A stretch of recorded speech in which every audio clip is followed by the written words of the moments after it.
Так, саламатсыздарбы окуучулар, мен карай кванттык физиканы талдаууду жалгастырабыз.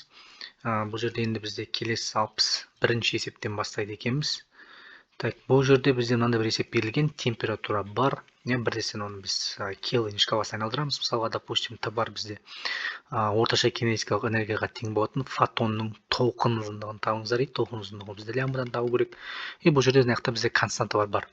Биринчи эсепте биз орточо кинетикалык энергияны табамыз. Ол E кинетикалык дегенибиз, ол бизде 3/2 ката деймиз, Осы ол бизде энергияга тең дейт. Энергия дегенибиз ол билебиз кәдимги E тең Hc бөлүнгөн лямбда.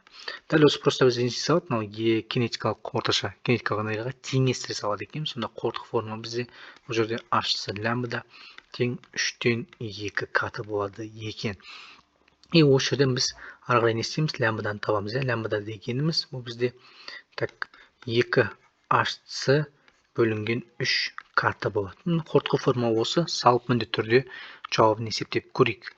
Ары қарай енді 62-ші есепке кеттік. Бұл жерде то же самое повторяется. У нас қайтадан көрсетіп керек емес деп ойлаймын. Видеоны стопқа қоямыз, бағана нәрсені қайтадан қайталаймыз. Так, гелий атомның орташа кинетикалык энергиясы деген. Бұл жерде бізде бір атомды идеал газ молекулаларының орташа кинетикалык энергиясына тең болатын фотонның толқынының то же самое, бәрі бір нәрсе. Яғни бағанағыдай Hc бөлінген лямбданы біз не істейміз? 3/2 катаға теңестіріп, осы жерден лямбданы қайтадан таба салады екенбіз. 63-ға келейік. 63-тің формасын алдында көрсетіп өткем. Ол бізде Hc бөлінген лямбда m болады. Енді мына есепте 64-те сыну көрсеткішін тап дейтін болса, сыну көрсеткіші ол бізде алдыңғы сабақтарда, нұсқатауда да көрсеткем, то же самое, ол лямбда e бола салады екен. Міне осы формаға қойып, мына жерде мынаны таба салады екенбіз. Так, әрмен қарай кете берейік. Келесі бізде мынандай бір есеп, пайдалы қуат бар. Пайдалы қуатты P пайдалы деп қойық. Пайдалы қуат бар, одан соң барып сәуле шығарғыш абсолют сыну көрсеткіші 2 дейді. Так, сыну көрсеткіші бар екен, n бар екен бізде. Потом бар, егер осы ортада 1 минут ішінде дейді, бізде жаңағыдай уақыт бар екен, 60 секунд. Енді уақытты несін жазбай қойық, мән тек қана Т бар дейді. И шығарылған кванттардың толқын ұзындығы дейді, лямбда бар екен. Потом онда осы уақыт ішіндегі кванттар саны дейді, яғни бізде n-ді сұрап тұр ғой сонда. Осындай бір тағы то же самый вопрос бізде келген. Енді бұл жерде біз оны қалай шығарамыз деген сұраққа келейік. Ең бірінші біз бұл жерде так, лямбда болатын болса, біз жалпы бізге керегі не нәрсе? Керегі бізге так, бұл жерде пайдалы қуат. Пайдалы қуатты біз жаңағыдай уақытқа көбейтетін болсақ, ол бізде энергияға тең болады. Демек, біз бұл форманы байынан жазамыз. Пайдалы қуаттың уақытқа көбейтіндісі ол бізде энергияға тең. Ал энергия дегеніміздің өзі не деген сұраққа келетін болсақ, ол бізде ашатын болсақ, егерде кванттар саны болатын болса, онда ол бізде NHC бөлінген лямбда тағы да n бар қасында, өйткені сыну көрсеткіші бұл жерде берілген. Осы жерден бізге n керек, сонда кордук формула n тең p пайдалы көбейтілген t лямбда n бөлінген Hc дейміз де кете береді екенбіз. Міндетті түрде мынаны шығарайық, сөйтіп жауабын комментарийға қалдыруды ұмытпайық. Так, келесі 95. Лазер 100 ватт қуат тұтына отырып дейді. Яғни бұқта пайдалы қуат деп айтылмаған, сондықтан бұл простой қуат та бізде, яғни обычный өндіруші қуат, сондықтан бұл бізде 100 ватт екен. Жазып қойық. Тұтына отырып толқын ұзындығы дейді, лямбда 600 нанометр дегеніміз, оның -9 дәрежесі метр болады. Жарық шығарады, лазердің пәгі бар бізде, ол 0,1%. Одан соң барып 1 секундта шығаратын фотондардың санын табу керек екен тағы да. Бұнда есеп келетін болса, бірінші біз нені іздейміз? Пайдалы қуатты іздейміз. Пайдалы қуат дегеніміз ол бізде ол толық қуаттың пәкке көбейтіндісі. Осы жерде біз бірінші осыдан пайдалы қуат тауып алады екенбіз. Потом осы пайдалы қуаттың 1 секундқа көбейтіндісі, пайдалы қуаттың 1 секундқа көбейтіндісі, ол бізге нені береді? Энергия береді. Яғни NHC бөлінген лямбда. И осы жерден біз нені іздей саламыз? Өзімізге керекті кәдімгі бұл не айтқан бірді n табу керек па? То же самое. Енді p пайдаланы мынамен аша саламыз ғой. Түсінікті ғой, мынаның орнына мынаның мәнін қоямыз. Мына бізде кордук форма қандай болады екен? n тең қазір.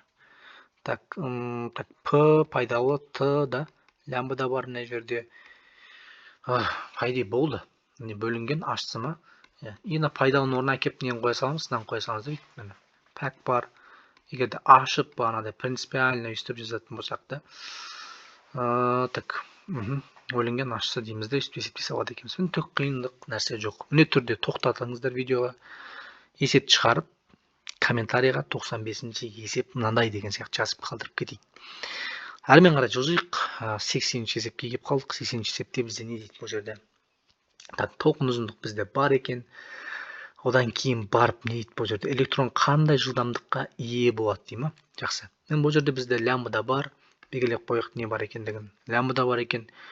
Фотон бастапқыда тыныштық күйде болған дейді. Одан соң барып артқа қарай шашырайды дейді. Соққыға ұшырап электрон қандай жылдамдыққа ие болады деген сұрақ қойып отыр екен. Ваны тап деп тұр осындай. Окей, енді бізге не керек бұл жерде? Бізге бұл жерде импульс керек. Неге? Өйткені бұл жерде серпімді соқтығыс болған. Ол соққыға ұшырайды және артқа қарай ұшырайды дейді. Сондықтан бұл жерде бізде егерде П деген импульспен келе жататын болса, мынандай бір поверхность алатын болсақ, П деген импульспен келе жататын болса, ол соқтығысып қайтадан ұшатын болса, ол тағы да П деген импульспен кетеді. Сол себептен бұл жерде не болады бізде? 2П болады да, түсінікті ма? Сол үшін біз бұл жерде не істесек болады? Энергияны мынаған теңестіре салайық. mc квадратқа теңестіріп көрейік. mc квадратқа теңестіріп көруге болады бұл жерде. Немесе тағы да басқа бір способ бар. Ол жерде бізде энергия бар ғой. Сол себептен біз энергияны тауып алсақ та болады екен. Энергия дегеніміз ол бізде H лямбда бола ма? H лямбдамен келеміз, и оны біз импульспен байланыстырады екенбіз. Осындай жобасы бар екен. Енді келейік, бұл жерде бізге бірінші не істеу керек сонда? Мына жерде біз не істейміз? Энергияны есептеп аламыз. Энергия деген жазайық. Бірінші ол H бөлінген лямбда. Бүкіл мән бар, бізде лямбдамыз бар, сымыз бар, яғни тағы басқасы басында бар деген сияқты. Ары қарай не істейміз? Бұл жерде біз импульсті табу үшін бұны тағы да С-ға бөле саламыз деген сияқты. Сол үшін бірінші осы бізге энергияны тауып алу керек болады екен. Ең бірінші кезекте. Одан соң бар импульсті тауып аламыз осының мәні арқылы. Түсінікті ғой? Енді қалай болады бұл? Бірінші мынаны тауып аламыз. Немесе осыны былай қатты есептемей-ақ, тура осы мәнді. Біз бұл жерде не істесек болады? Мынаған салмай-ақ, мына күйде шығарсақ болады деген болады. Кәдімгі мына түрде бізде де Бройльдің формасына да келтіруге болады бұны. Ол бізде лямбда тең H бөлінген П мен де шығарсақ болады. Міне. Көп способтар шығару. Бұл жерде мынамен де шығаруға болады. Ары қарай не істей саламыз, мына МВ деп аша саламыз деген сияқты. Түсінікті ғой? Бірақ бір но деген нәрсе бар да. Импульс екі рет артқа сосын қайттан келгендіктен бұл жерде бізде ол екеу болатындығын ұмытпау керек. Сонда екі деген нәрсе болады да. Сонда лямбда тең H бөлінген 2mv деген формаға да кетіруге болады. Түсінікті ғой да? Осымен де шығаруға болады.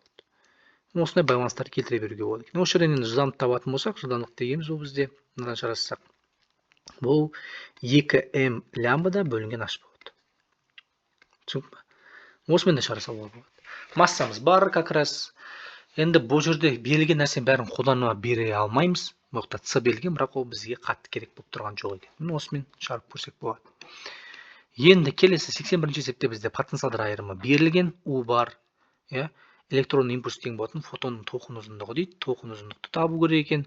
С бар, H бар, M бар, Q бар деген сияқты ғой бұл жерде енді.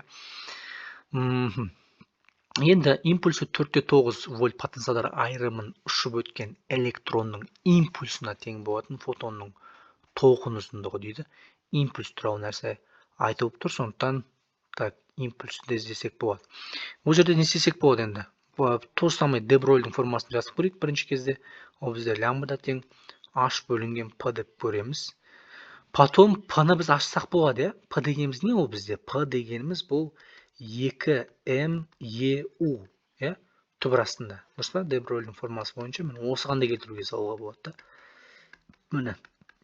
Ең бар міне тұр. U бар да. Масса қажет болды. H-ың бар деген сияқты. Тек қана біз қолданбай тұрмыз бұл жерде жарық жылдамдығын. Дәл осылай бүгінгі нұсқа талдауды аяқтаймыз. Міне түрде комментарий жазайық, каналға жазыламыз.